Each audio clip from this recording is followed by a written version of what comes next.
Go. So good afternoon, everybody. It's really a pleasure to have you all here. And then we start the second talk on Etakapanu. It's Friday and just beginning the Easter holiday, so I'm going to go relatively quick on the introduction in order to give the floor to our guests today. So basically, first of all, just today, this to make you aware.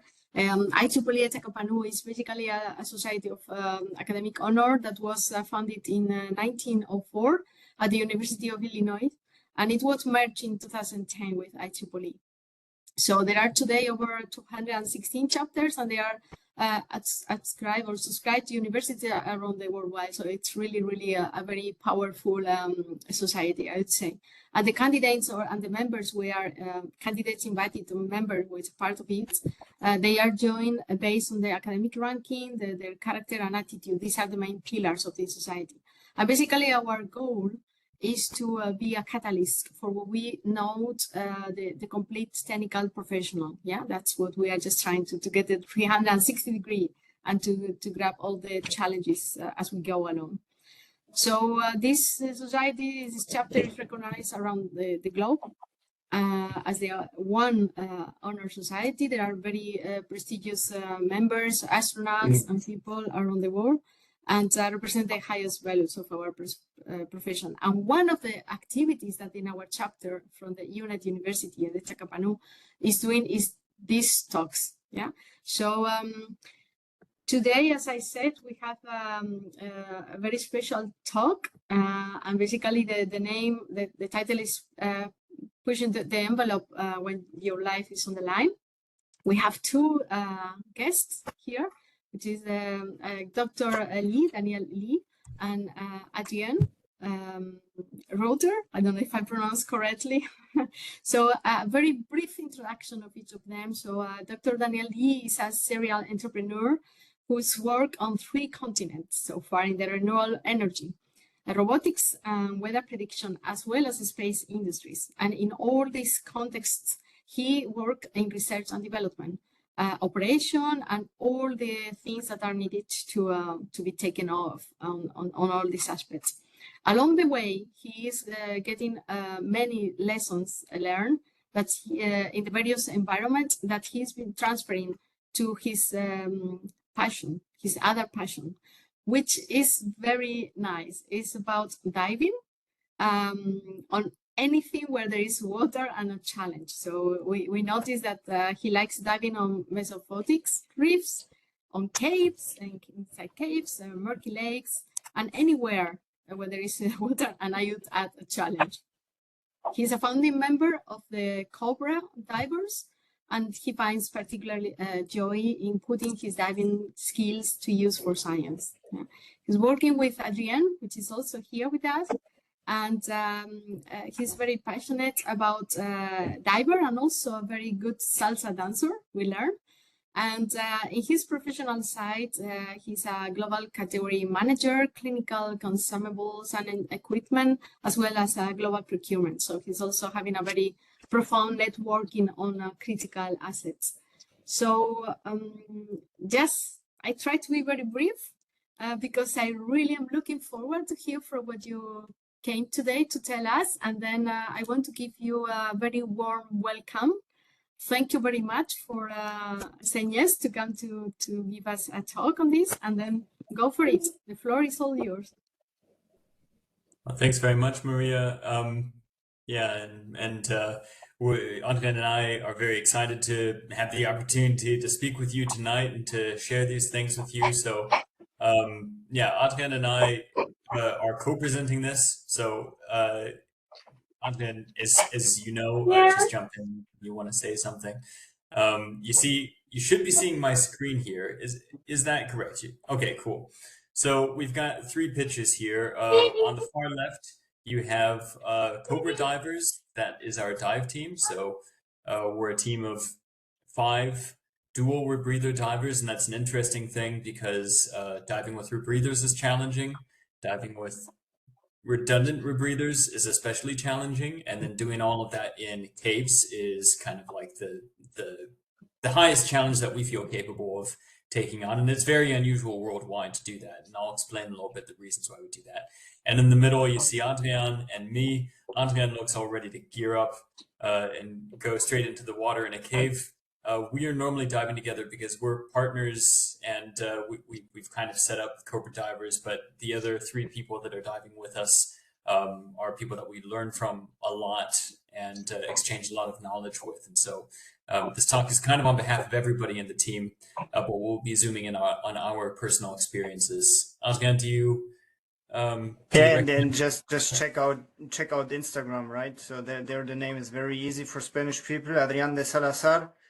For Daniel, you'll find tons of reels where we collaborate anyways all together, but there you find a lot of fun content.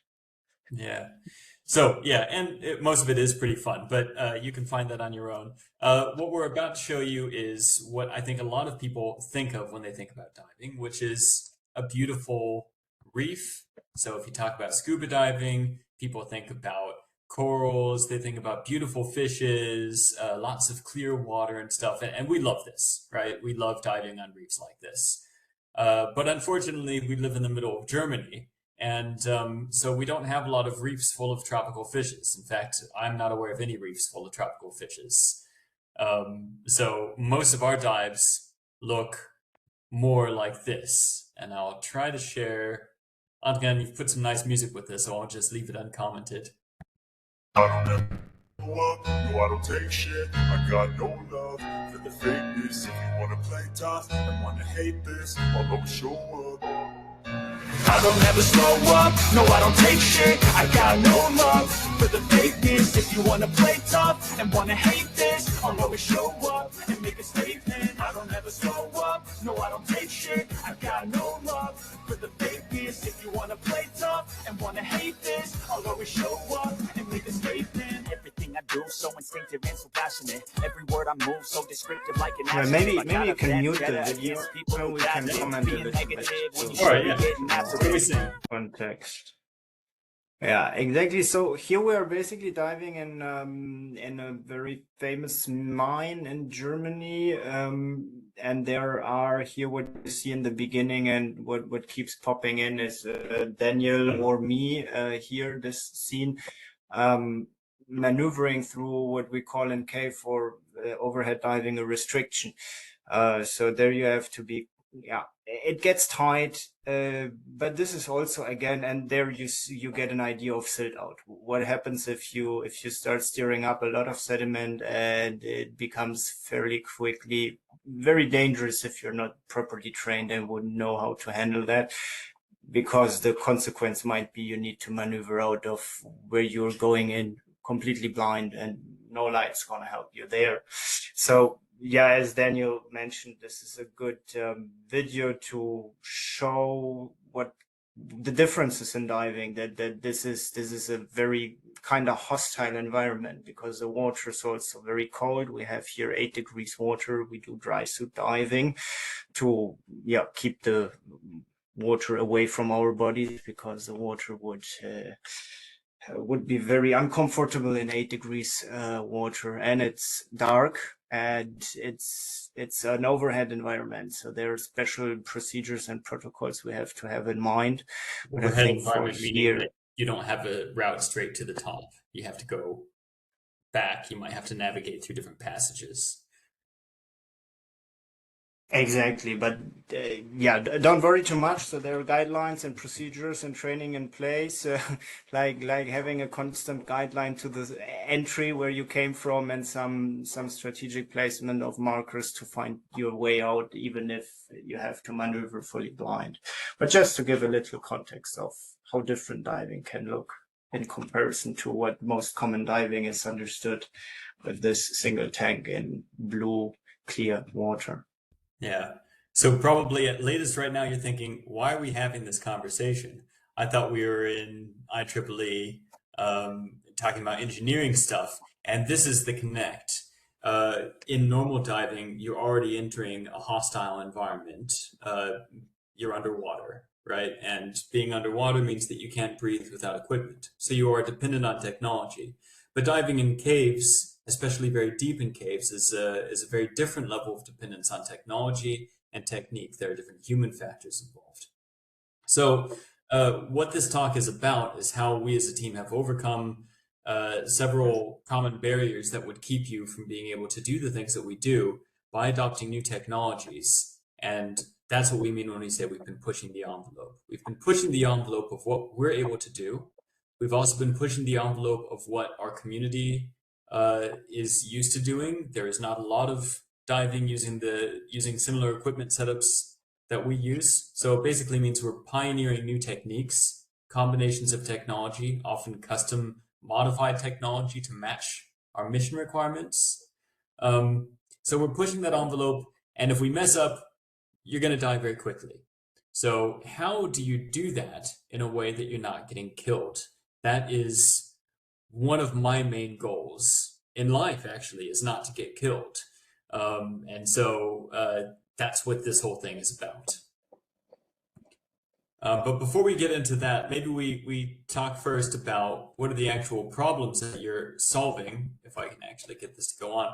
So I mentioned scuba is all about solving problems. Adrian, you were talking about a hostile environment, and you listed more problems than we have on this slide. This slide is a very simple one. So on the right-hand side, you'll see the first problem that most people think about, which is how do you breathe? And you see a scuba tank. That scuba tank will contain air.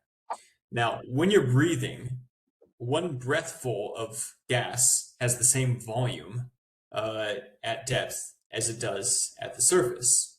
However, because you're breathing at depth, you will be breathing a higher density of gas because there's more pressure when you're under a lot of water. And that's what these numbers on the right-hand side mean. So a typical diver can breathe from a tank like that for about 163 minutes at the surface. That's 3 hours or so.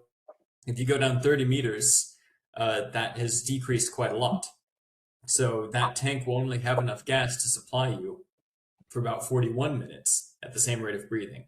And that time that you have becomes less and less and less. And this is due to the compression of the gas due to the ambient pressure. And on top of that, you have some other problems too, like on-gassing into your tissues. So when you're breathing air, it's not only oxygen that you're breathing, but also nitrogen. And the nitrogen is a so-called inert gas, which gets absorbed into your tissues at high pressure. So that means that you have to very slowly get out of the water, because otherwise it's kind of like you shook up a bottle of beer and opened it very quickly. And here's also an important differentiation to make between what we are doing is called technical diving. And in technical diving, you go into this decompression obligation, what Daniel just described.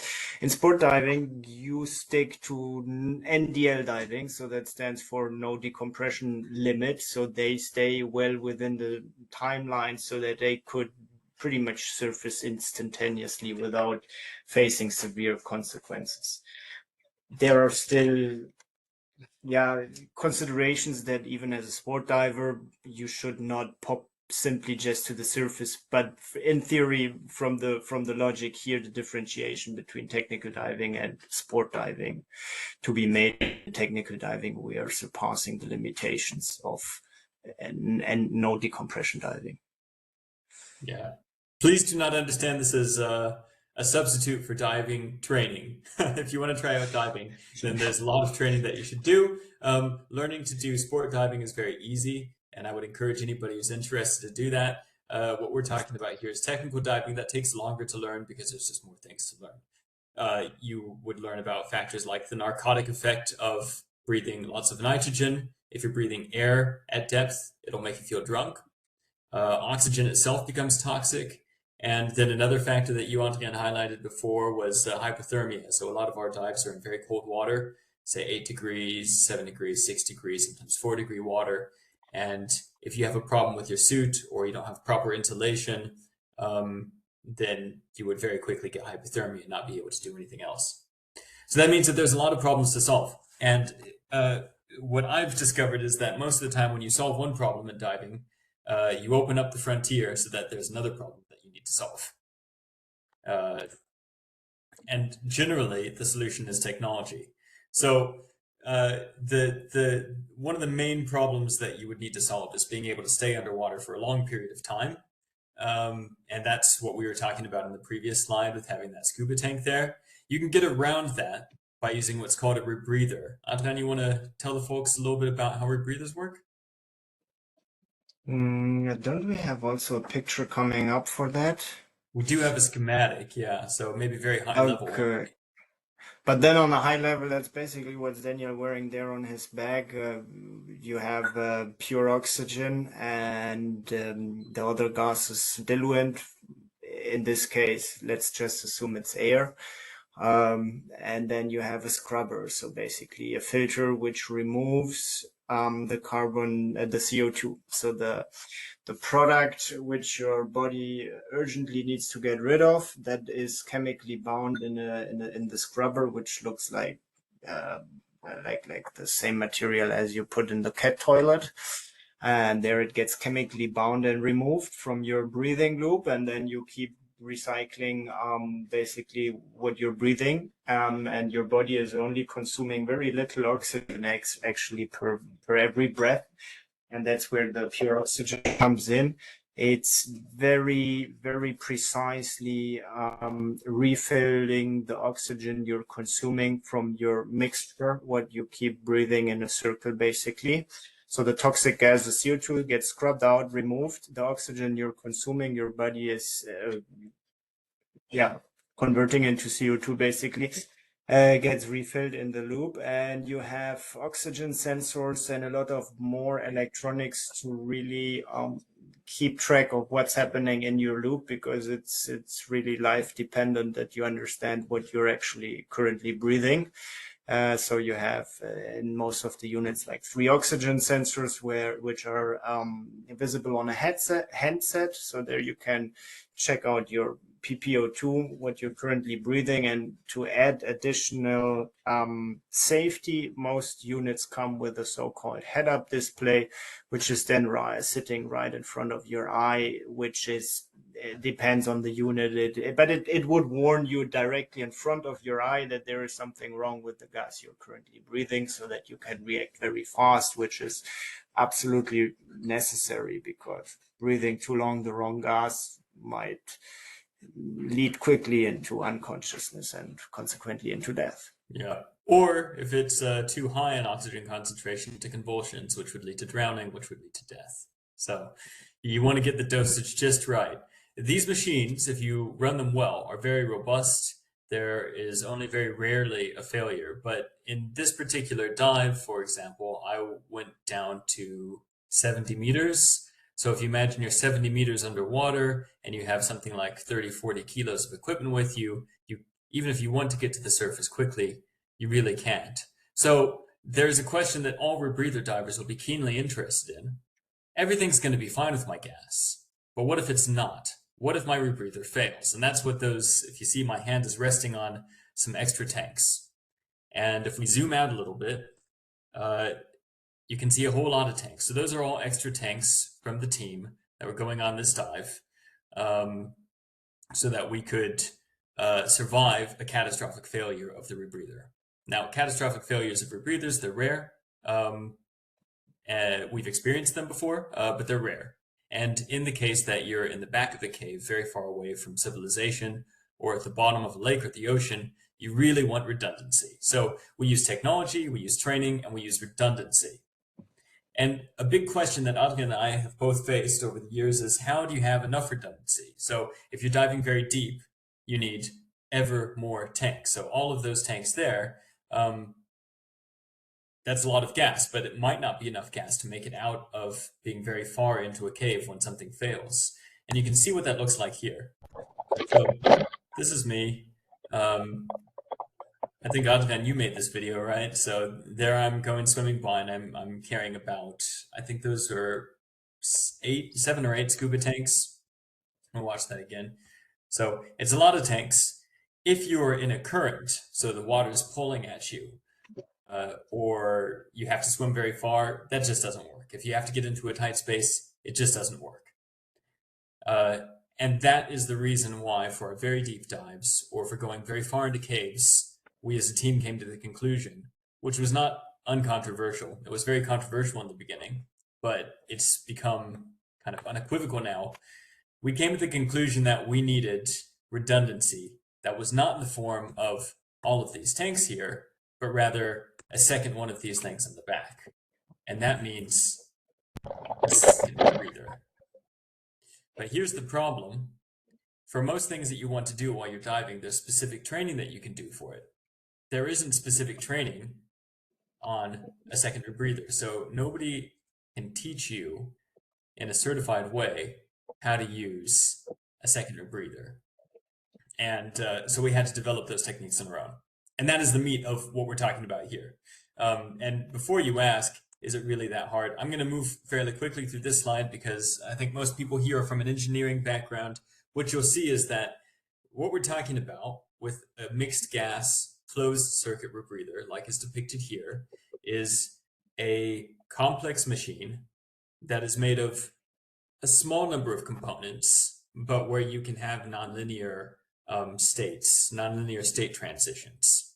And there are many ways in which a rebreather can kill you. You can be breathing the wrong gas. Your electronics could fail, which would cause you to breathe the wrong gas. You could have your breathing loop flooded with water so that you can no longer breathe the gas, but instead you're breathing water. And you could have bad CO2 scrubber, which does not remove the CO2 from your breathing gas. And those are just a few of the classic ways to die while breathing while diving on a rebreather. There are many more exotic and more interesting ways to die while using this equipment. And it was our goal as a team to avoid any kind of dying. We really don't want to die. And the reason we're showing you this slide is because it demonstrates, I believe, that it is a significant challenge to dive two rebreathers at the same time. It's somewhat comparable to driving two cars at the same time. Yes, it's somehow doable, but is it really desirable? Only under special circumstances.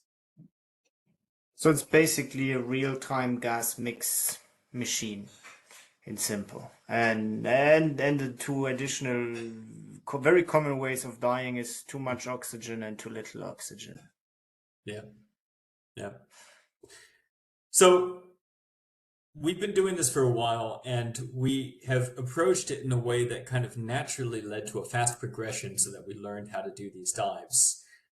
It's not that we had an approach that we agreed at the beginning and then followed. It's more that we intuitively applied something that I think is useful in other contexts. So we've tried to distill that in a way that's understandable so that you can use it too. Not because we think that you will be using these techniques for diving two rebreathers, but I could imagine you using these techniques for getting your company to build something really, really cool without destroying your line of business. You might be increasing the capabilities of automatic cars, or building new types of rockets, or designing new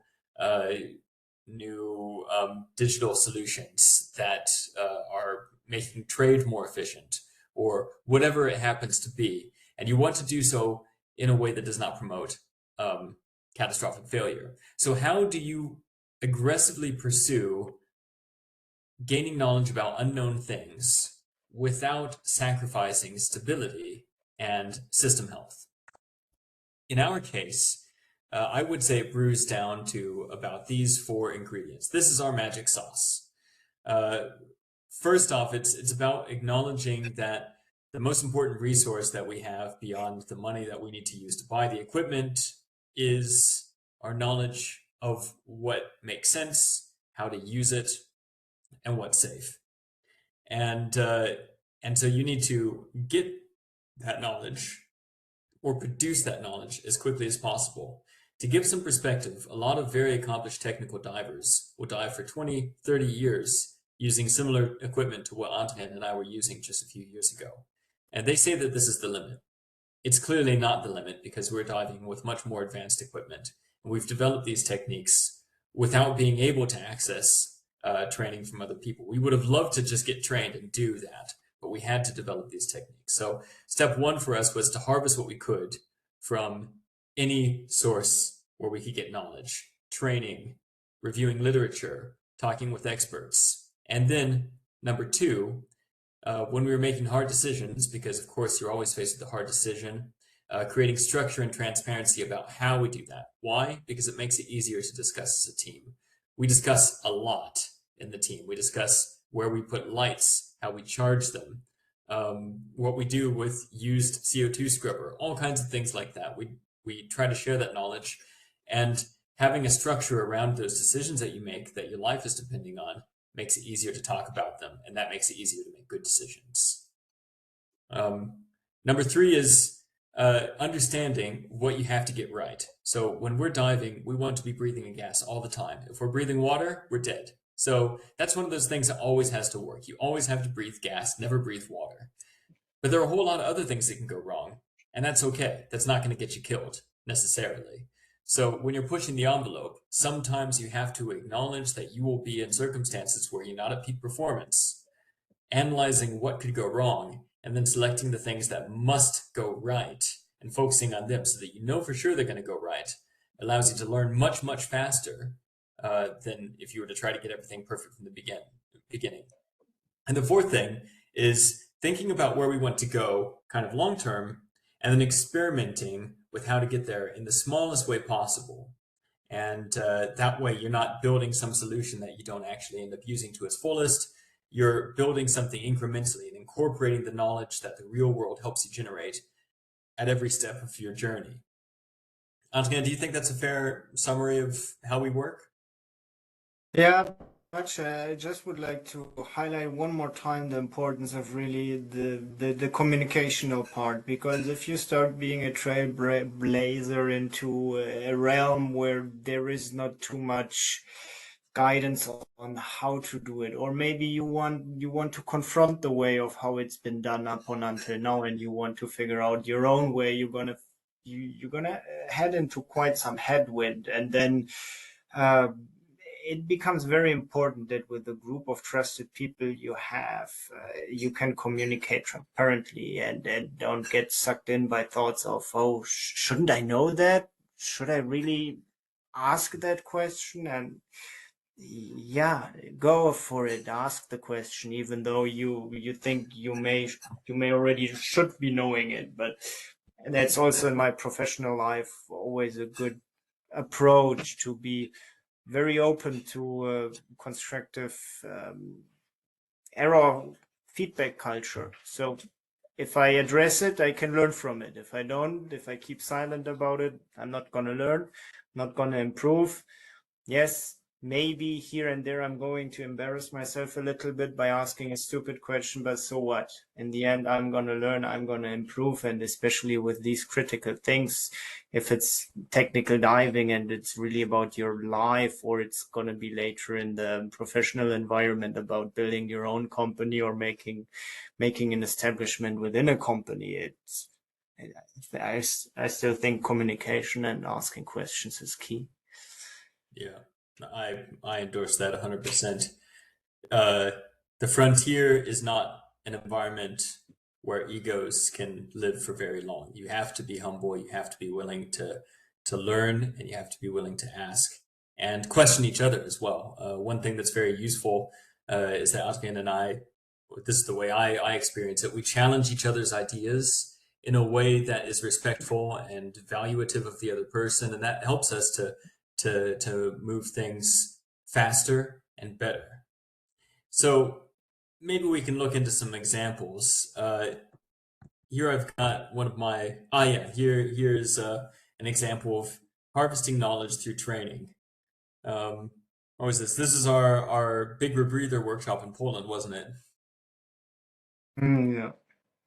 When we went for testing different units, so this was pretty much the selection phase when we already took the decision. We need a second one, but we weren't quite sure where to fit it, in front, to the side, what else is there. So here we are testing those. What's important. Yeah. So one easy way is to find experts and have them train you, and we've done that on our main rebreathers, and we're also trained in a number of other rebreathers. It's stupid to pass on training that's available to you, and that helped us to make a selection that we're very happy with and learn how to use it. Another wonderful thing that you can do is use literature. So, for example, we were able to build on to build a case. Essentially, what you see here is a reliability analysis of different equipment setups. Our main priority in getting a second rebreather was being safe.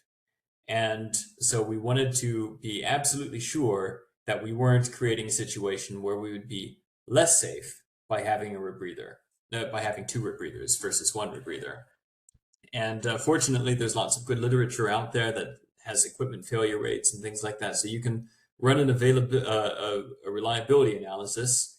And I would say reliability analysis is much more attractive than just winging it, because again, if it doesn't work, then you might be dead.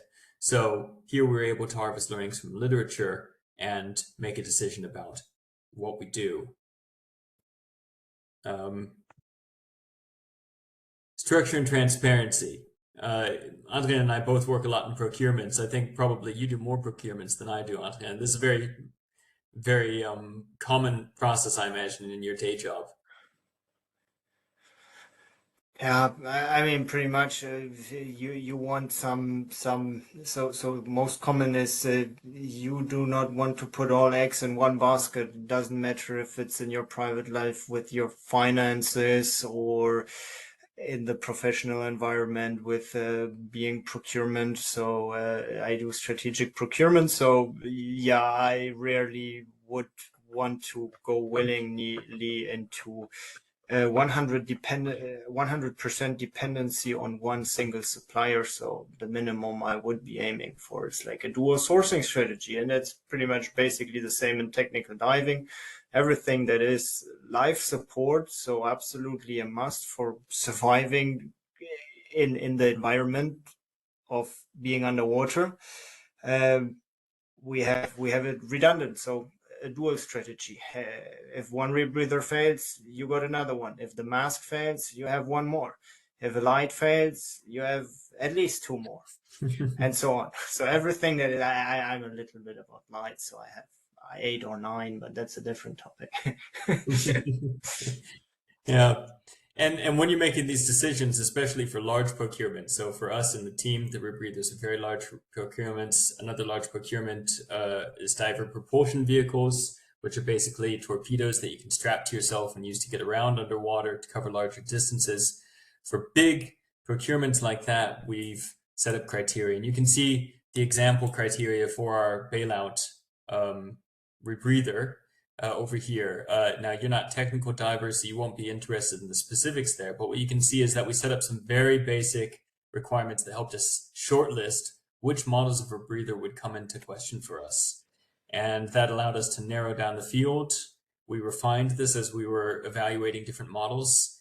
And then we were able to say, look, at this stage in our diving careers, we feel like as a team, it makes sense to have very similar setups, so we're probably going to go in and buy the same setups, and so we were weighting these factors against each other so that we can make basically the same decision. Although we also had a joker, which was an awesomeness factor. So if you think one rebreather is really awesome compared to another one, then sure, that can go into your calculation as well. In the end, the human brain is a calculating machine, whether we acknowledge that or not. We like to acknowledge that. So that allowed us to create more transparency and a better basis for having discussions about what we did. We're not live, so I'm not going to ask you to raise your hands, but I'm hoping that most people in this room are familiar with failure mode and effects analysis. To describe that briefly, this is where you think about all the things that could possibly go wrong with a system or with a project or an activity, and you have a big list of them. And then those are all of your failure modes. And then you think, okay, with all of these failure modes, what would be the effects? And then you can class those by effects. Would this be catastrophic? Would it be inconveniencing but not terrible, et cetera, et cetera, et cetera? And Adrian and I often talk through these failure modes on the way to a dive site. So over a 2 or 3 hour drive, thinking about all the things that might go wrong on a specific dive, and then thinking about what the effects would be, what options we have to mitigate it, and whether that's acceptable or not, whether we have to change the dive plans so that we avoid certain things. And for our version 0, the first dives having a second rebreather, we had a few criteria, which were we had to be able to mount the second device in such a way that we were able to swim with it, have all of the hoses routed in such a way that they weren't snagging on things, and we were able to switch between both of our breathing loops smoothly and manage the content of those loops so that we knew that it wouldn't kill us to breathe them. So those were our minimal criteria for trying that out. There's a whole lot more to diving with 2 rebreathers, but those were the minimum criteria that we had. And by diving the rebreathers right after we knew that we could accomplish those minimal criteria, we were able to work through the rest of the problems that were not as critical much, much more rapidly.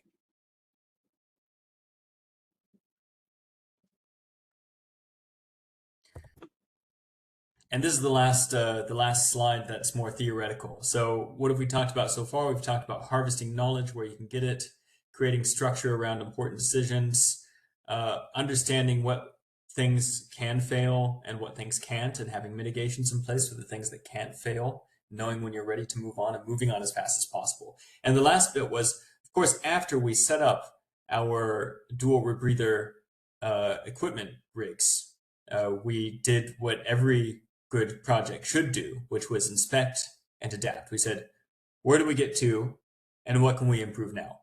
And one of the things that we discovered was that if you look closely at the leftmost picture, you'll see 2 rebreathers. The one on the right has 2 gas bottles attached to it, and the one on the left has only 1 gas bottle on it, and that one's pure oxygen.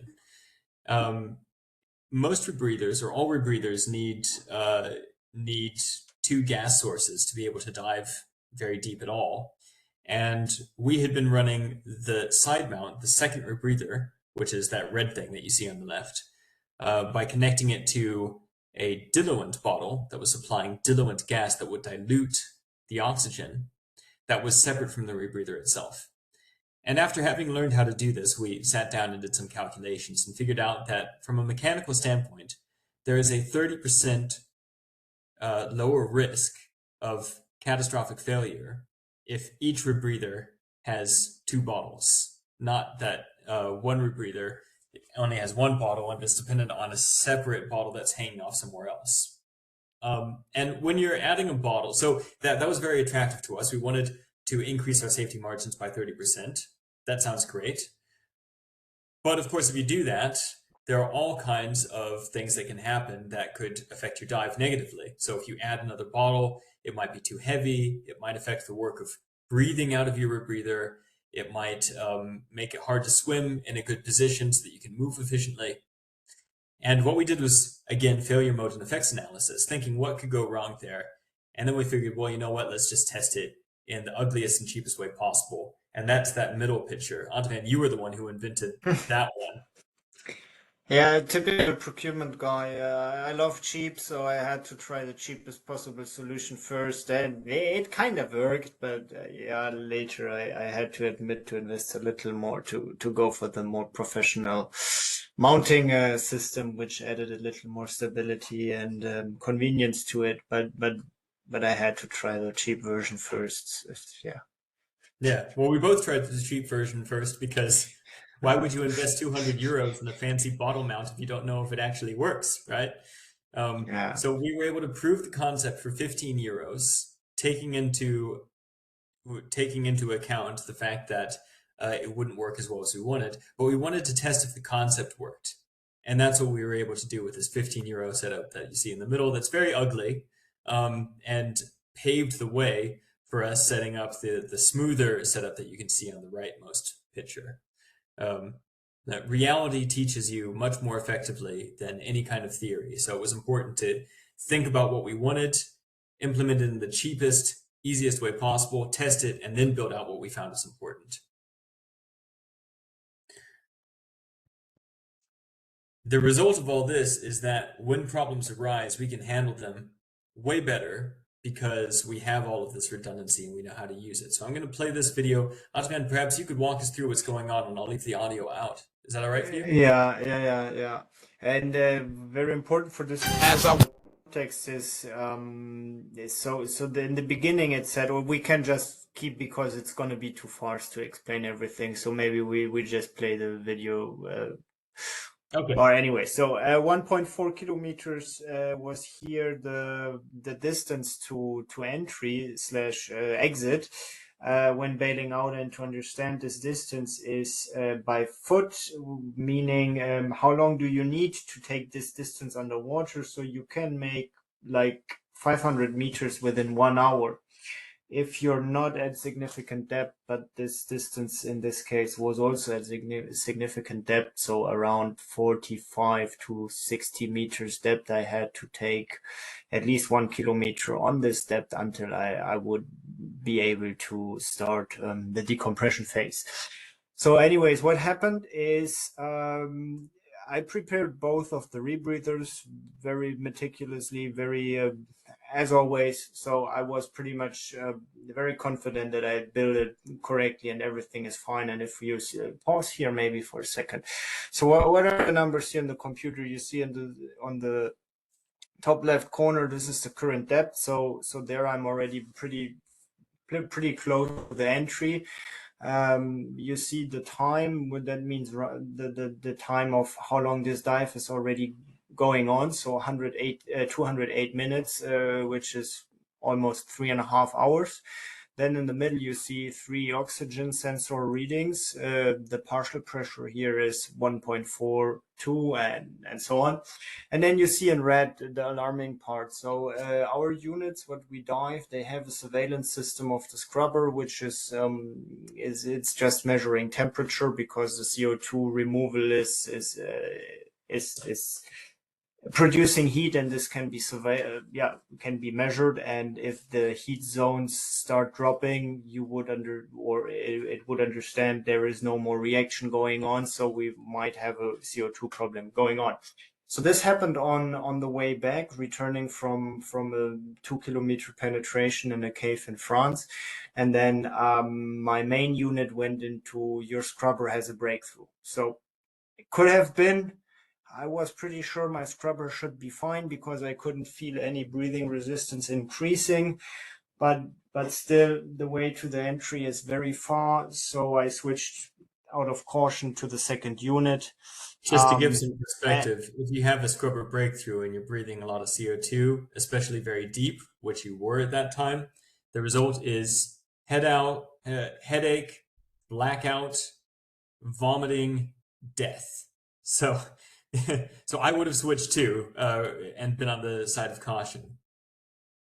And this happens very fast because it was at the time at 60 meters depth, which is 7 times atmospheric pressure. So the CO2 breakthrough hits 7 times harder than on the surface. So, and it's already not very pleasant if you stay in a room which hasn't been vented for a very long time. Yeah, all right, let's move a little further into the video, but I think this was the very important part. And what's not showing there is the remaining decompression phase was at this time. So there it says 64 meter when I switched into the bailout. There you also see the so-called DPV, the dive propulsion vehicle, which we use to go in and go out. And this device also becomes basically life support, because if it fails, as I mentioned earlier, you swim by foot in 500 meters per hour.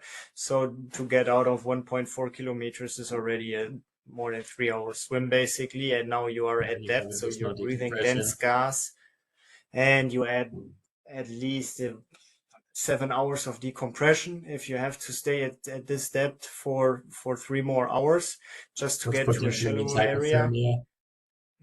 So exactly, this becomes a real problem if your vehicle fails basically.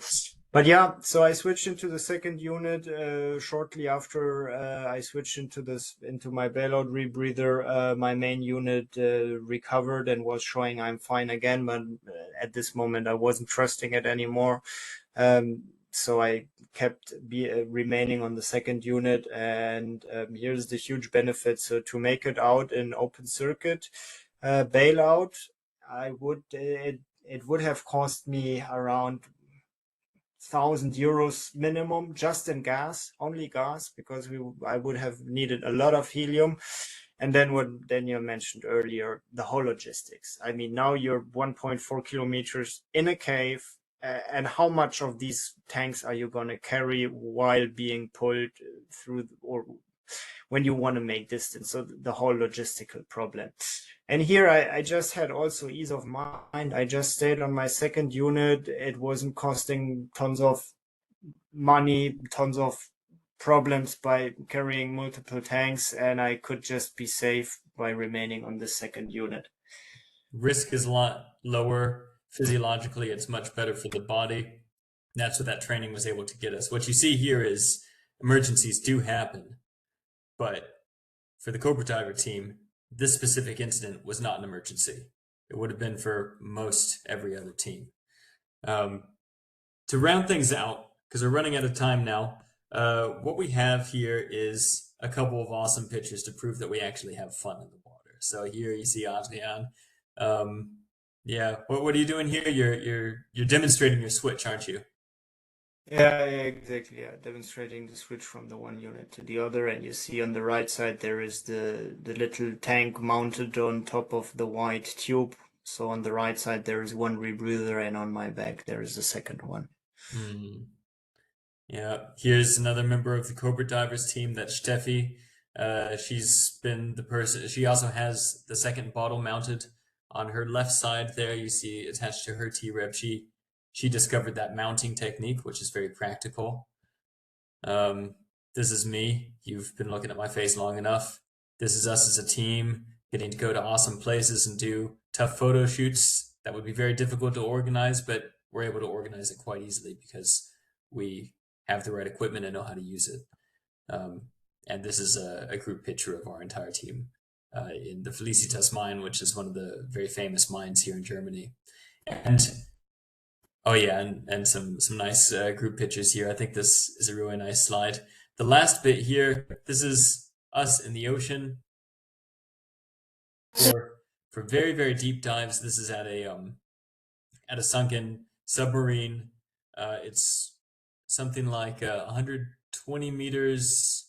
What is it? At 110 meters or so is where the prow pokes up, and it goes down significantly deeper than that. This is what most people would consider to be just a really big, challenging dive, very far to go down. And if anything goes wrong, you're in a very bad place. But for our team, it was a very relaxed dive, being able to go here and just admire the fishes, look at this amazing boat that had been sunk, and kind of get in touch with a little bit of history. There's me trying to crawl through the hatch. It's not going to work. Not a good idea at 115 meters that they're into a submarine, which is also without equipment tight. Yeah. No, so by doing these things, by having a disciplined approach to pushing that envelope and being cautious with it, we've opened doors to allow us to do things in a very relaxed manner that for most teams would be the absolute toughest challenge. And of course, the next question for us is, what do we do? What is the next big challenge for us? And there we have quite big plans as well. And that brings me to a challenge to you. So if you think about these techniques, oh no, can I make this thing go away now? Yes, I can. So what we've been talking about is how we push the envelope when there are high stakes. And you can see our team there. We are spreading the boundaries of what's possible underwater. And we're doing so in a way that we think is safe and is going to keep us alive and diving for many years to come. And you can follow us over on the right if you're interested. We think that the lessons that we've learned in order to enable us to do that are applicable in any situation. And in fact, I use these techniques at my work in the space industry with Maria quite frequently. And that's one of the reasons why certain areas of the organization are able to move very, very quickly, even though we have this this strong need for stability and safety. So my challenge to you all would be to think about how you can take these 4 lessons, harvest knowledge where you can, create transparency around tough decisions, build things out in a structured way where you're understanding what has to work and what doesn't have to work so that you can move at an appropriate pace for what you want to do. And think of the end, but build as cheap as possible to let the real world teach you what's essential. If you take those four things, I think you can push the envelope really far. So think about where that can work in your life and where that might be interesting in your jobs. And if that's useful to you, I would love to hear about it. Adrian, any closing words from your side? Otherwise, I would give the word back to Maria. Yeah, no, thank you very much for your attention, and please feel free to ask any question. Thank you very much, Daniel and Adrian. Really amazing presentation. I would probably maybe like to give the floor to Manuel for a few words, because before I went very quick and I didn't give him the floor. Don't then worry. we can open the questions. I have just one question there. As you know, after the pandemic time, we are talking about reliability and about all the activities of the new much resilience. What kind of counsel you can do to this kind of thing, trying to be really stressing activities that you did for the real life for the people, not only in the dev area there, but for the day-to-day, how to assume this kind of excess of pressure for the society? Any one of you? Mine. Yeah, I would say mindset. I think in this kind of critical, but as you said, not only in this diving, but also in the professional world, I think it's a question often about mindset. What I experience a lot is people are so scared of making mistakes, and in the professional environment, these mistakes most of the time don't really kill you. They also don't kill your career. So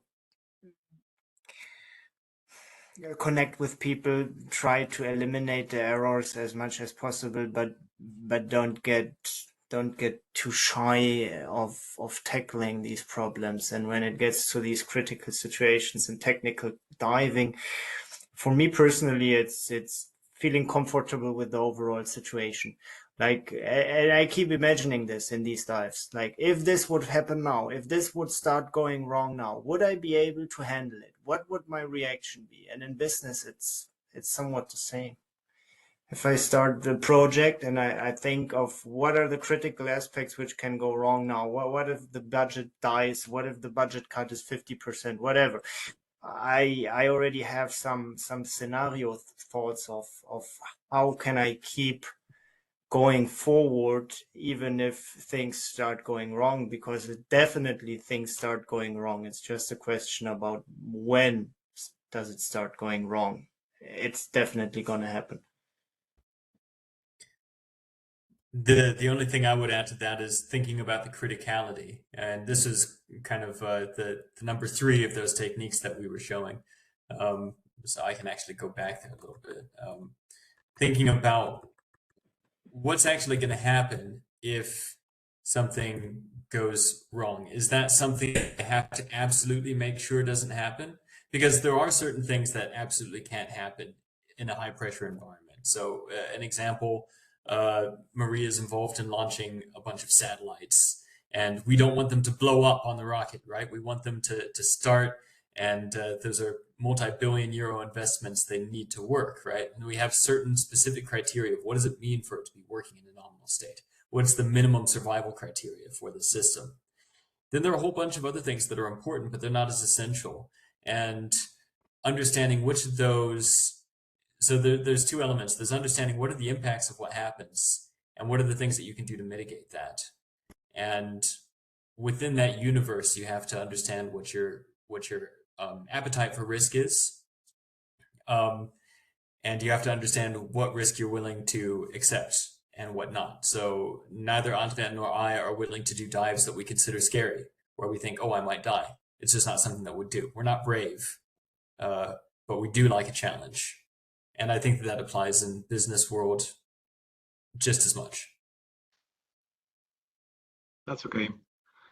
Thank you very much there. I don't know if we have any question there, no one tipping there. someone question by voice? Yeah, I was also facilitating if someone want to type the question in the chat, they feel more comfortable. It's also fine. I'm keeping an eye on the chat. And maybe a very quick one.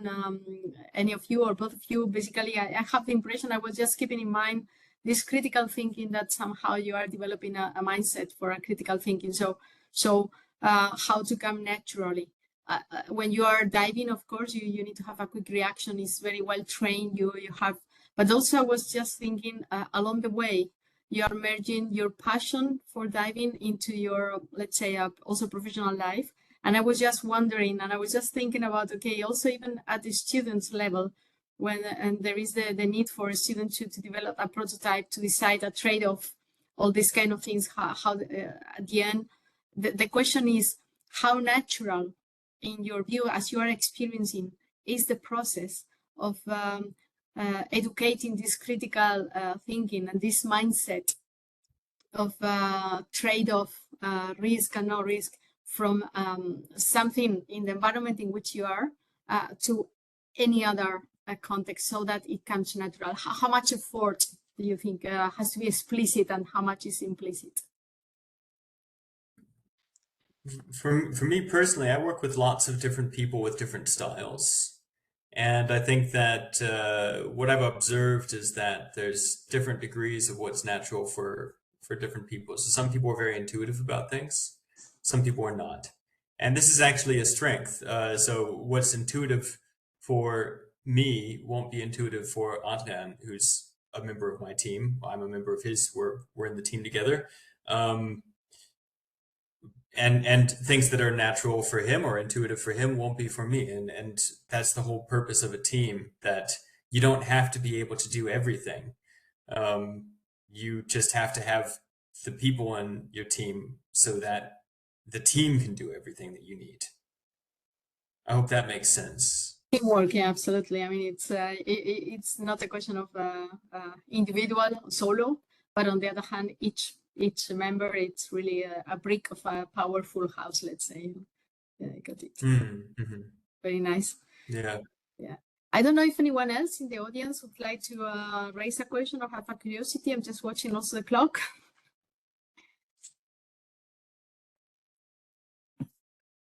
Number of things there. Definitely, we saw in the chat a big plus there. Exactly, absolutely. Thanks, great presentation. I was also reading some chat.